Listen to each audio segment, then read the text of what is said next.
Hello, friends and staff of the Kent Northwest Kidney Center. We are back again for this month's edition of the Kent Northwest Kidney Center in service. Today we'll discuss and compare the two great pandemics of the 20th and 21st centuries, the Spanish flu of 1918 and the COVID pandemic of 2020. Both have had a major impact on almost every aspect of our society, from our health to travel to the economy. I'd like to begin by sharing with you the story of Anna del Priore.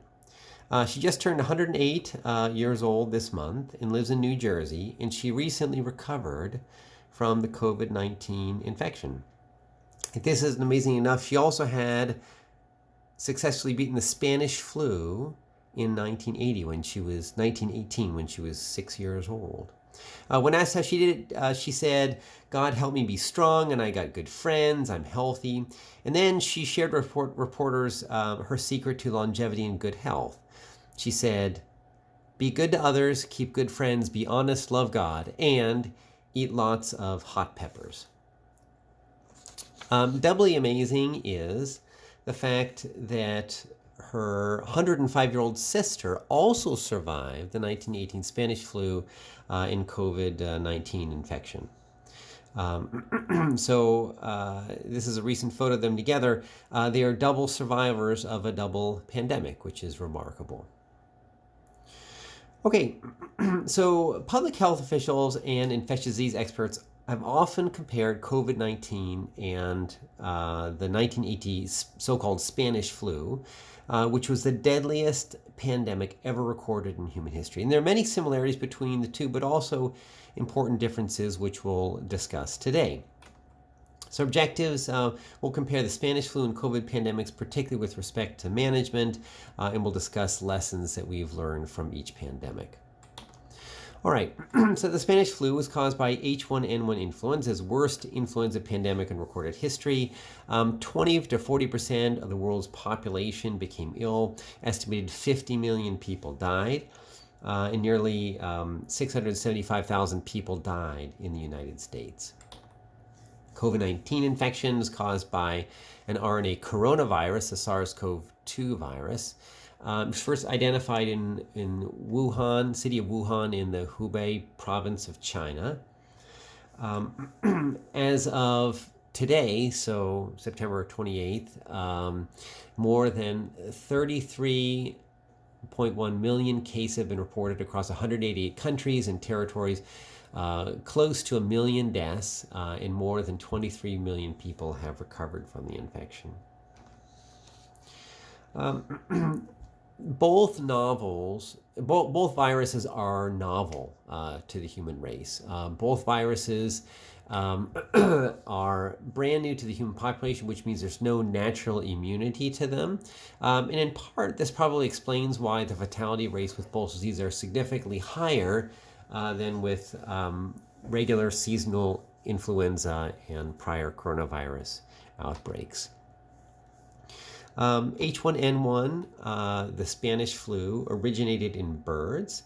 It was actually first identified in the U.S. in military personnel in the spring of 1918 at a military base in Kansas. Research published in 2005 suggested that the infection actually originated in New York. It's called the Spanish flu because the world was at war. World War I was going on, and Spain was neutral, meaning that it could report on the severity of the pandemic while other countries were busy fighting wars and suppressing reports on how the disease was affecting their population. COVID-19, in contrast, originated in bats, again, first identified in Wuhan, China. Originally called the Wuhan virus, then changed to COVID-19, which is felt to be a more politically correct term.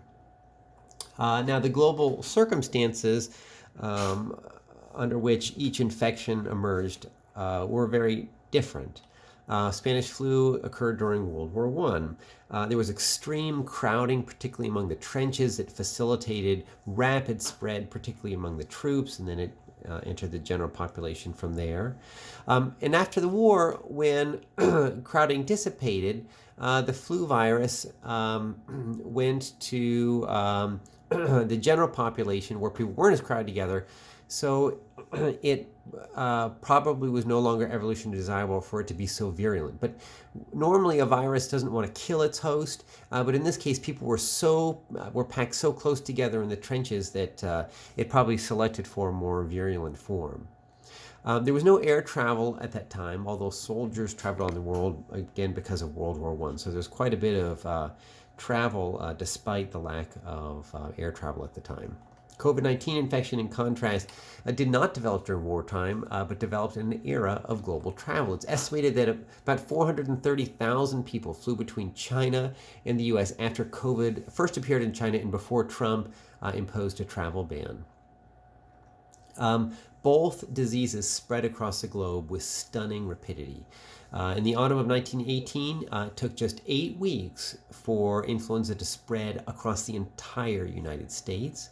COVID-19 spread just as rapidly because of air travel.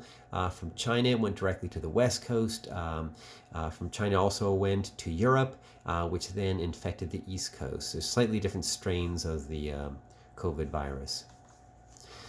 Politics also influenced how basically the way in which information was spread about diseases. So, for example, during World War I, a lot of people didn't have access to information, or a lot of countries did not report details on the Spanish flu. And federal officials were reluctant to quarantine people in the United States because the flu outbreaks were so-called threatened Americans' patriotic spirit, particularly at the end of World War I. COVID-19, however, other countries, particularly China, were thought to underreport information regarding cases and details of spread. And quarantines were not adopted in the U.S. until well after the virus had disseminated throughout the community, when it was thought to be really too late. So again, politics did play into dissemination of the virus. Our scientific understanding has grown vastly over the last 100 years. So when the Spanish flu came out, no one knew what the cause was. Even the best scientists at the time knew very little about viruses. The existence of viruses has only been first reported about 25 years earlier.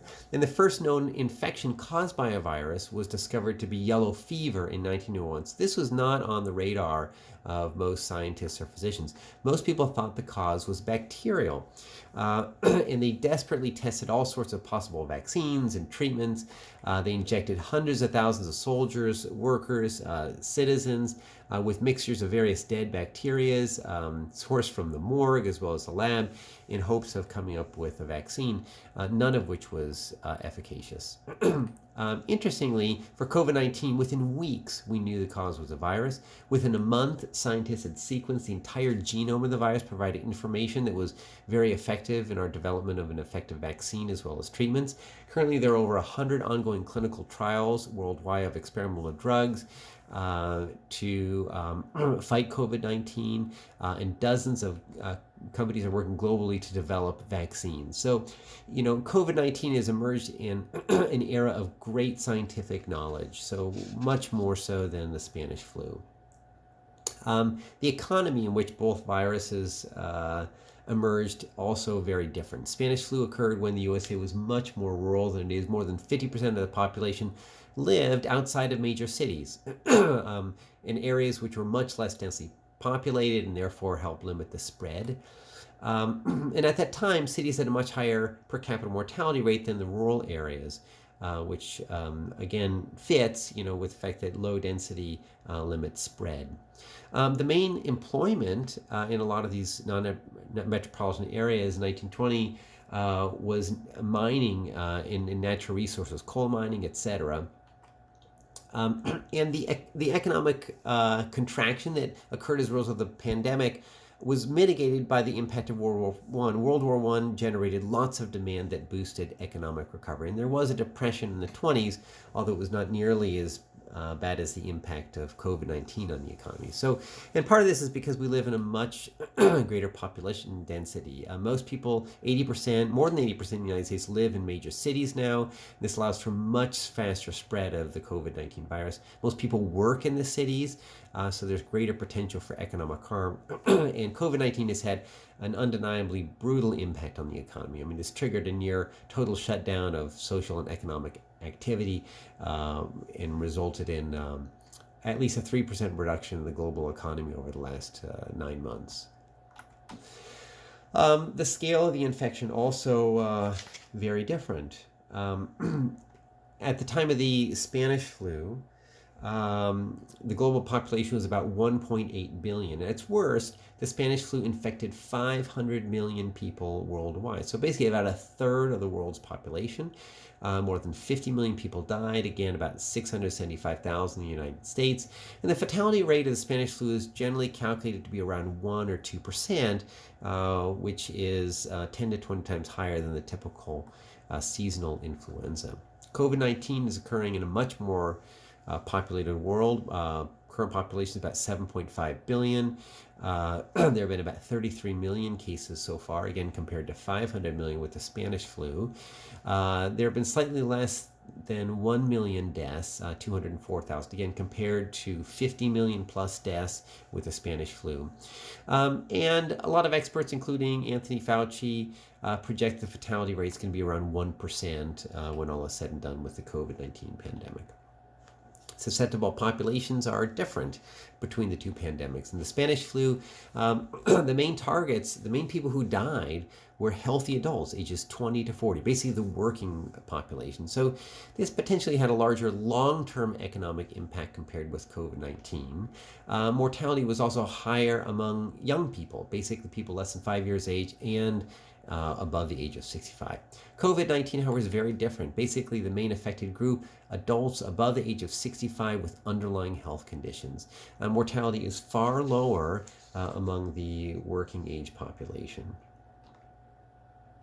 And it's far lower among children as well. Clinical presentation. So the Spanish flu basically is a much more rapidly progressive and clinically severe infection among most people. Incubation period is only 1 to 4 days. It's so-called hit by a truck disease.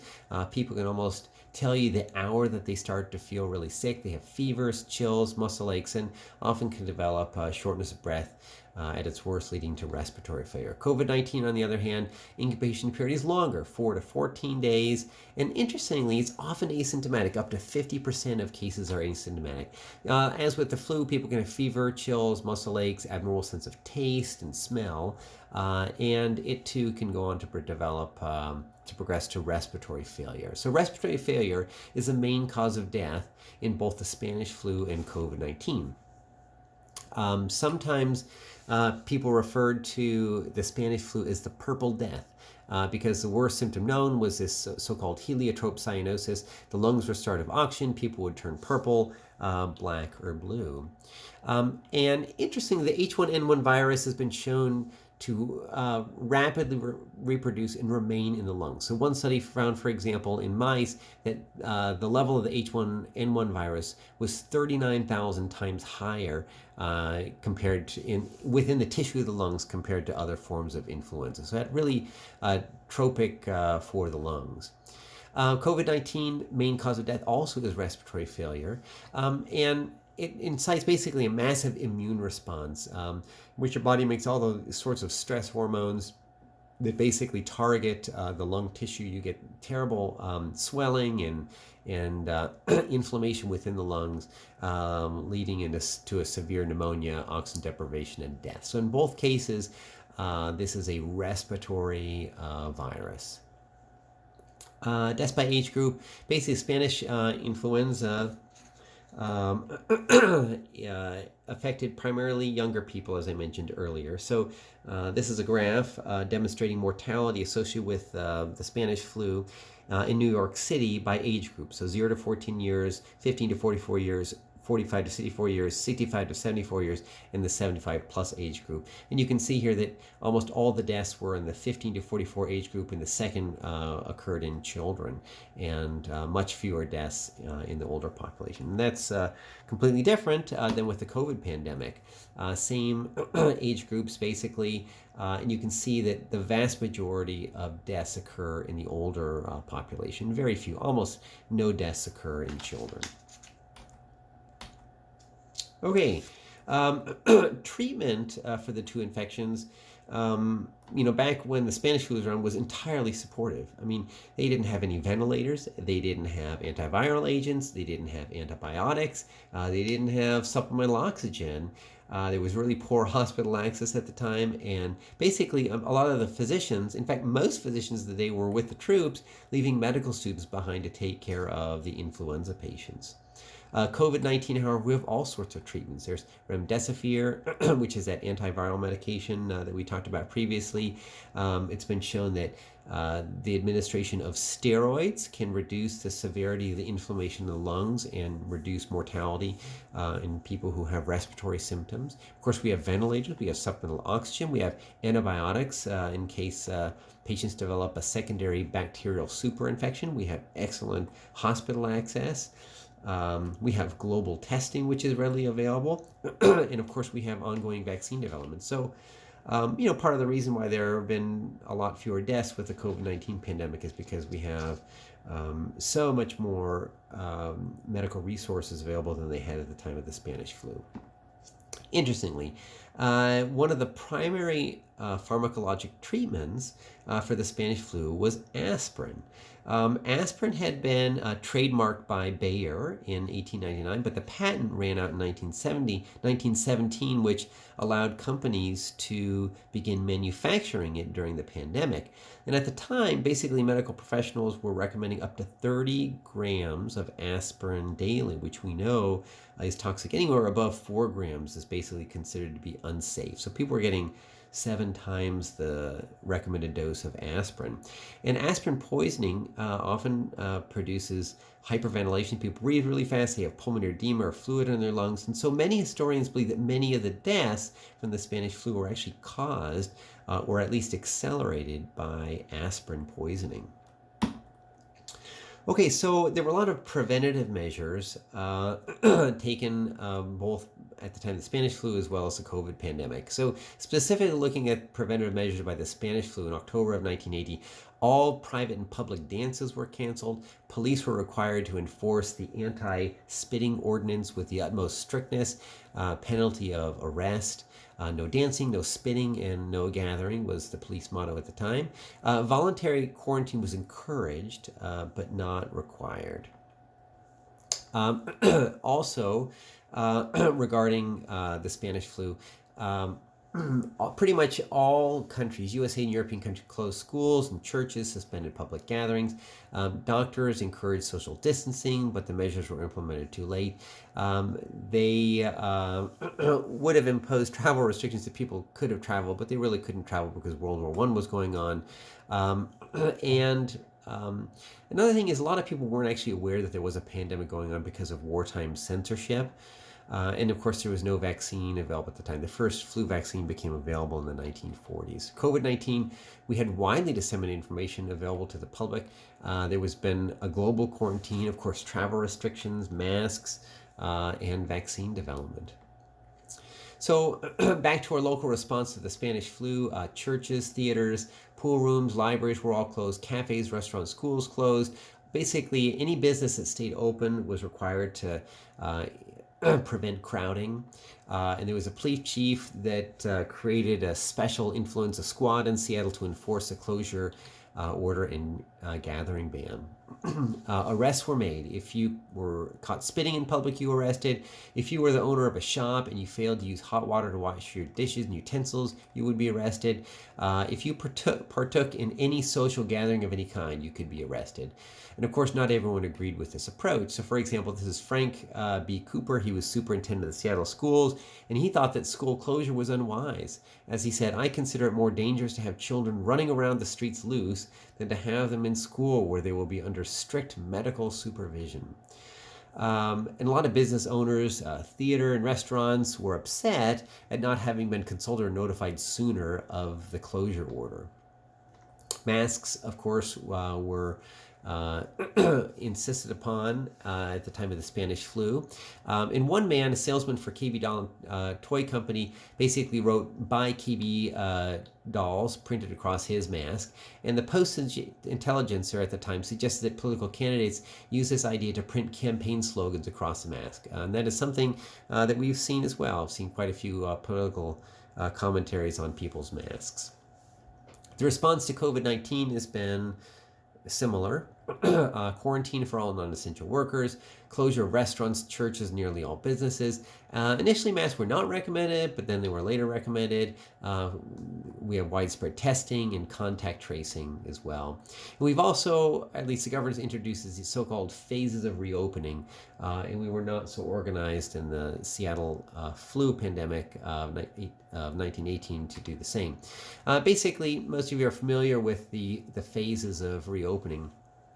Phase one, which we passed, you got to stay at home, very limited outdoor recreation like fishing, boating, and golf. Outdoor gatherings with 5 or fewer people were okay. Essential travel only, and restaurants had to be open at less than 25% capacity. Phase two, which we're in right now, stay home, encouraged but not required. Restaurants could open at less than 50% capacity. Hair and nail salons are open. Limited indoor fitness. Libraries are open for curbside pickup only. Phase three, outdoor activities will be permitted with 50 or fewer people, indoor activities with 10 or fewer people, non-essential travel okay, movie theaters at less than 25% capacity. And then finally, when we hit phase four, we'll essentially resume routine activities, but we are required to maintain physical distancing and good hygiene. So in 1918, there were arrests made, for people not wearing masks and people spitting in public. Have we made any arrests? Yes, we did. Kimberly Taxtall, she's a grandmother in Cedar Rowley. She's a cancer survivor. She also has Parkinson's. She took her grandchildren to a park in May of 2020. The police came, asked her to leave, and she wouldn't, so she was arrested. And ironically, at the same time, Washington State released a lot of hardened criminals from Washington prisons over coronavirus concerns. So on the one hand, they put someone in jail because of coronavirus concerns. On the other hand, they released a whole bunch of people because of coronavirus concerns. Go figure. All right, so preparation for the flu in the COVID pandemic. Basically, Seattle actually had time to witness the spread of the flu pandemic across the United States. But they didn't really have any idea of understanding the extent of the infection or how bad it was, but they saw it coming because it hit the East Coast first and then traveled west. And that did give them a little bit of time to create a plan for response. In contrast to COVID-19, Washington State saw COVID-19 develop in Wuhan, China, but we didn't think it would come here, and we did little to prepare at the time, little if nothing. And then all of a sudden when it hit, we were the first epicenter in the U.S. I mean, unlike with the Spanish flu, so the rest of the country had to learn from our response and actually had to develop a pandemic response plan based off of what we learned. And as you all know, PPE was in woefully short supply during the first wave of the infection that we had here. Emergency response.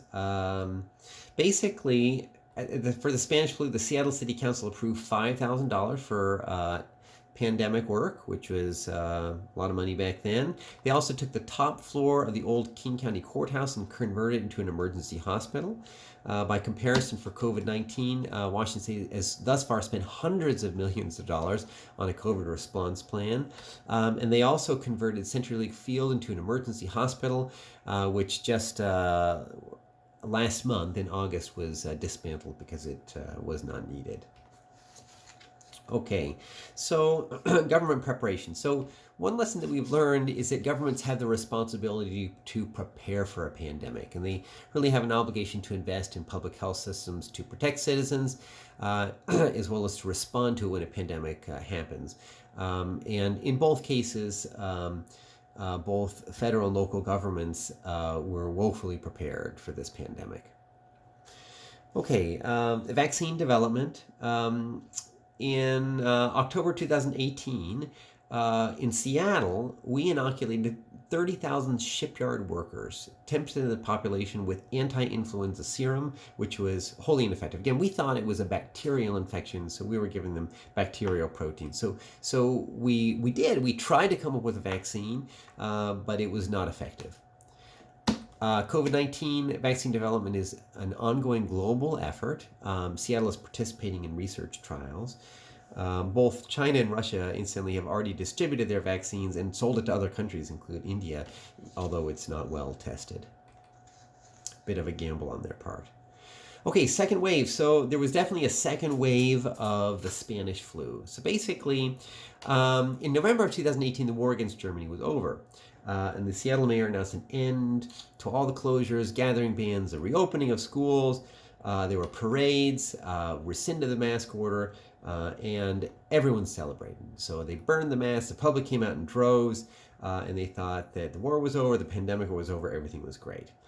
Within a few weeks, basically a deadly second wave came and lasted until February of 2000.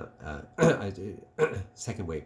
I would be 1918, not 2018, and lasted until February of 1919. COVID-19, the first wave passed through Washington State in April of 2020. There's been no second wave here yet, although it will probably occur this winter. And at that time, we may have both seasonal flu as well as COVID circulating at the same time. So a confusing picture. People had to get tested for both. Okay, so in conclusion, there are a lot of similarities between the Spanish flu and the COVID pandemic. Both come from winged animals, one from birds, the other from bats. Both are respiratory viruses. Both led to widespread wearing of masks in public. Both forced cities and schools to shut down for periods of time. And in both cases, we were ill prepared to deal with the pandemic at every level of society, from the government all the way on down to common people. But there were a whole bunch of differences too. I mean, everything is longer with the novel coronavirus. The incubation, the duration of illness, the perseverance in the community. There are tons of asymptomatic carriers of the disease with COVID-19, unlike with the Spanish flu. And the treatment of COVID-19 is vastly different from influenza. I mean, they're different viruses, different microbiology. So in summary, both the Spanish flu and COVID-19 have radically impacted our lives on a global scale. The mortality of the Spanish flu has vastly exceeded that of the COVID-19 pandemic, but the economic impact of the latter has been much more severe and is not over. We are much better equipped today to deal with a global pandemic, although our preparation for COVID-19 was very poor. And we certainly need to learn from this pandemic and apply it to future pandemics. Okay, time for our quiz. True or false, COVID-19 has killed more people than the Spanish flu? And the answer is false, of course. So COVID-19 has killed less than 1 million people globally. Influenza, or the Spanish flu, killed at least 50 million, so 50 times more. Question 2. The same preventative measures for the Spanish flu were implemented for the COVID-19 pandemic. And the answer is, yeah, basically PPE masks have been the main intervention, along with quarantine and social distancing and prevention of public gathering. True or false, a second wave of COVID-19 is expected? The answer is true. So almost assuredly, we'll see more cases in the wintertime.